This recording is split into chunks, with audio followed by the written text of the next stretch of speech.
आज की इस श्रृंखला में हम बात करेंगे भगवान राम और निर्बल वर्ग की।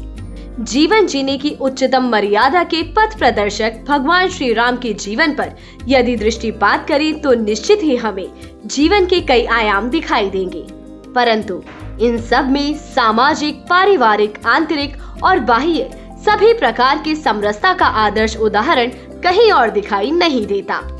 अयोध्या के जनप्रिय राजा राम ने अपने जीवन में त्याग, अनुशासन और विनम्रता का जो आदर्श चित्र प्रस्तुत किया है, वह इस उत्तर आधुनिक काल में भी हमारे लिए एक पथ प्रदर्शक के रूप में सहज ही भूमिका निभाता है।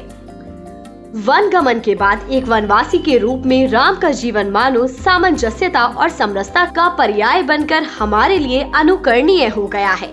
श्री राम के वन गमन के दौरान हम देखते हैं कि वे पग पग पर समाज के हाशिए पर खड़े व्यक्ति को गले लगाते हैं। केवट के बारे में हम सभी ने सुना है कि कैसे भगवान राम ने गंगा पार कराने वाले केवट को प्रेम से गले लगाया और उनका उपकार माना।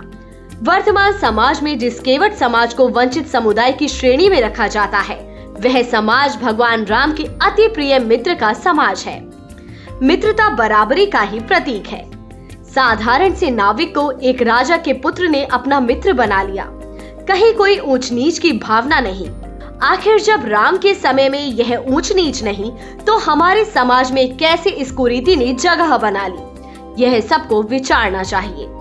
भगवान राम ने अपने वनवास काल में राजाओं से सहयोग नहीं लिया, अपितु तत्कालीन समय में निर्बल समझे जाने वाले समुदायों को जोड़कर एक शक्तिशाली दुर्दांत सत्ता को चुनौती दी। ऐसा उदाहरण मिलना विश्व इतिहास में दुर्लभ है।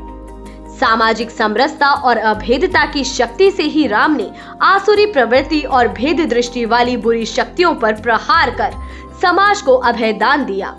भगवान राम में इतना सामर्थ्य था कि वे स्वयं अकेले ही ऋषियों द्वारा प्रदत्त दिव्य अस्त्र शस्त्रों से रावण का वध कर सकते थे।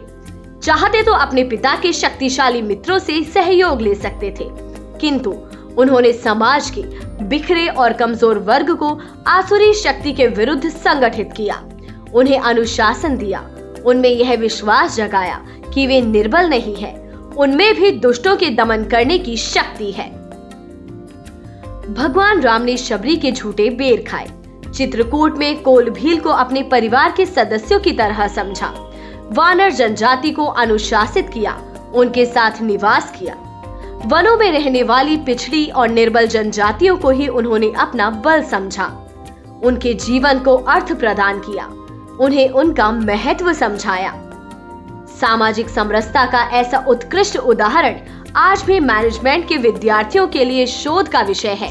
सबको साथ लेकर चलने के प्रभु राम के मैनेजमेंट में ही भारतीय संस्कृति के आधारभूत मूल्यों का जीवंत स्पंदन है। प्रभु श्री राम का जीवन प्रत्येक मानव के लिए समरसता का संदेश है।